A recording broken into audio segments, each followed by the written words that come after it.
So the reason why having an ozone layer to protect us is so important is because UV rays are harmful um, to our body, and because they create free radicals. And so this is showing how free radical affects your life in biological system. And one of the biggest things that free radicals are responsible for, I mean, a lot of scientists believe this, is that our body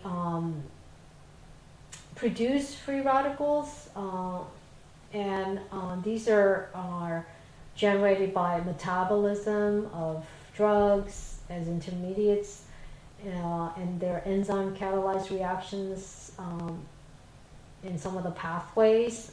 So they believe that the hydroxy radicals and the alkoxy radicals are produced within our body.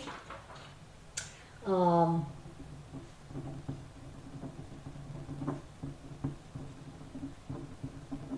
through natural process, as I talked about, by metabolism reactions, all right?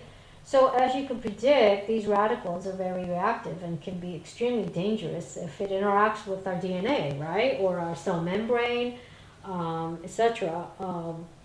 And some scientists believe that the cancer or tumors that grow uncontrollably may have been started with a free radical reaction in which maybe the DNA got damaged or etc. Right? But our bodies do have mechanism to repair the damages caused by radicals. But with increasing age, the repair process can become less efficient and cell damage accelerates. And a lot of scientists believe that the aging process is linked to this free radical process. All right.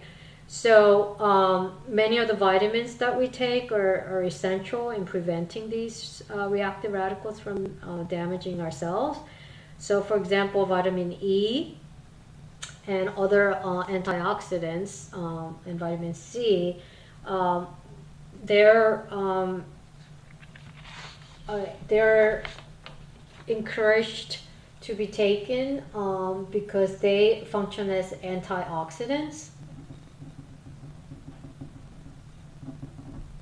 And the way they do that is they act as radical scavengers. So let's say your body produced something that's very reactive, like an hydroxy radical or an alkoxy radical that's not stabilized, all right?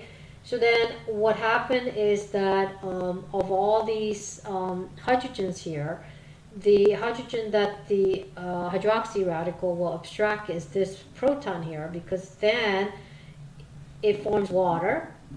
All right, so with the hydrogen radical that's abstracted off of the phenoxy, and then what will produce is a free radical at this oxygen, a phenoxy radical. And notice that the phenoxy radical is going to be now stabilized by the benzene group, resonance stabilized. So by forming a more stable free radical, is preventing this very, very, very reactive, very promiscuous free radicals to go and, react with DNA or cell membrane.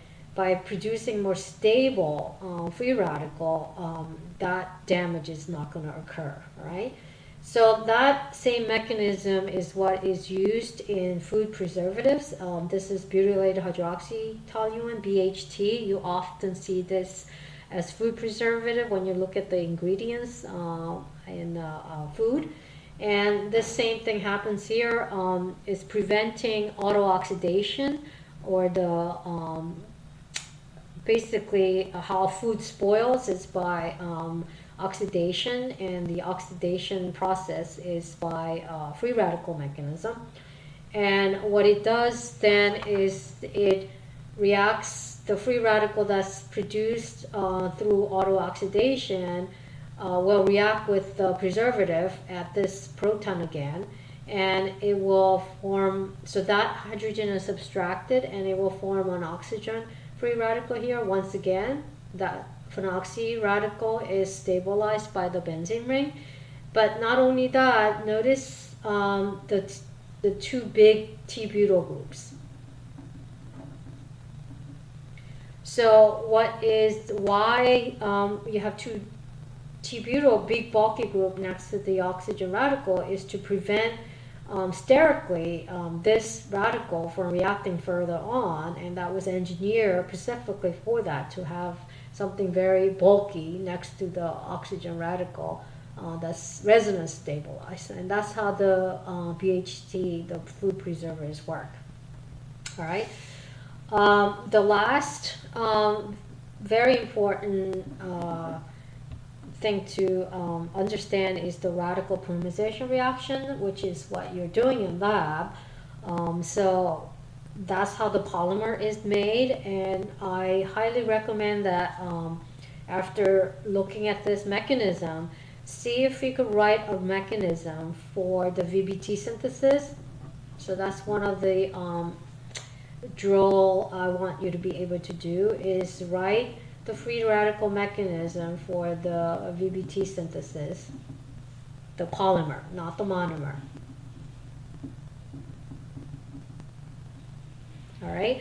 Now the free radical initiator they use in the lab is called AIBN, and I assigned you a problem dealing with AIBN in your book.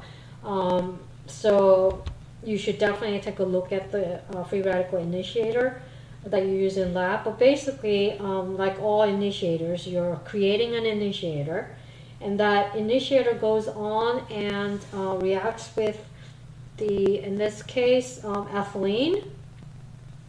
And the way it does that, notice the half-headed arrows. So the initiator goes and breaks open one of the double bonds to form a bond here. That's this bond. And then the one electron that it didn't form the bond with is given to that carbon to form the free radical, and then that free radical will react with another molecule of ethylene, and on and on and on. So this is what is showing the propagation, and the chain is keep lengthening and lengthening, as you see, until you make the polymer. And so once you've finished making polymers, in other words, your ethylene, your starting material is all used up, then the termination stage occurs, where you're destroying the free radicals that's around to give you the final product, which is a polymer. So depending on what your monomer is, the structure of the polymer will change, right? So in your case, you have your monomer, not an ethylene, but VBT. So then see if you could draw the mechanism of free radical and give me the structure of the polymer. All right, and so that ends the free radical chemistry lectures.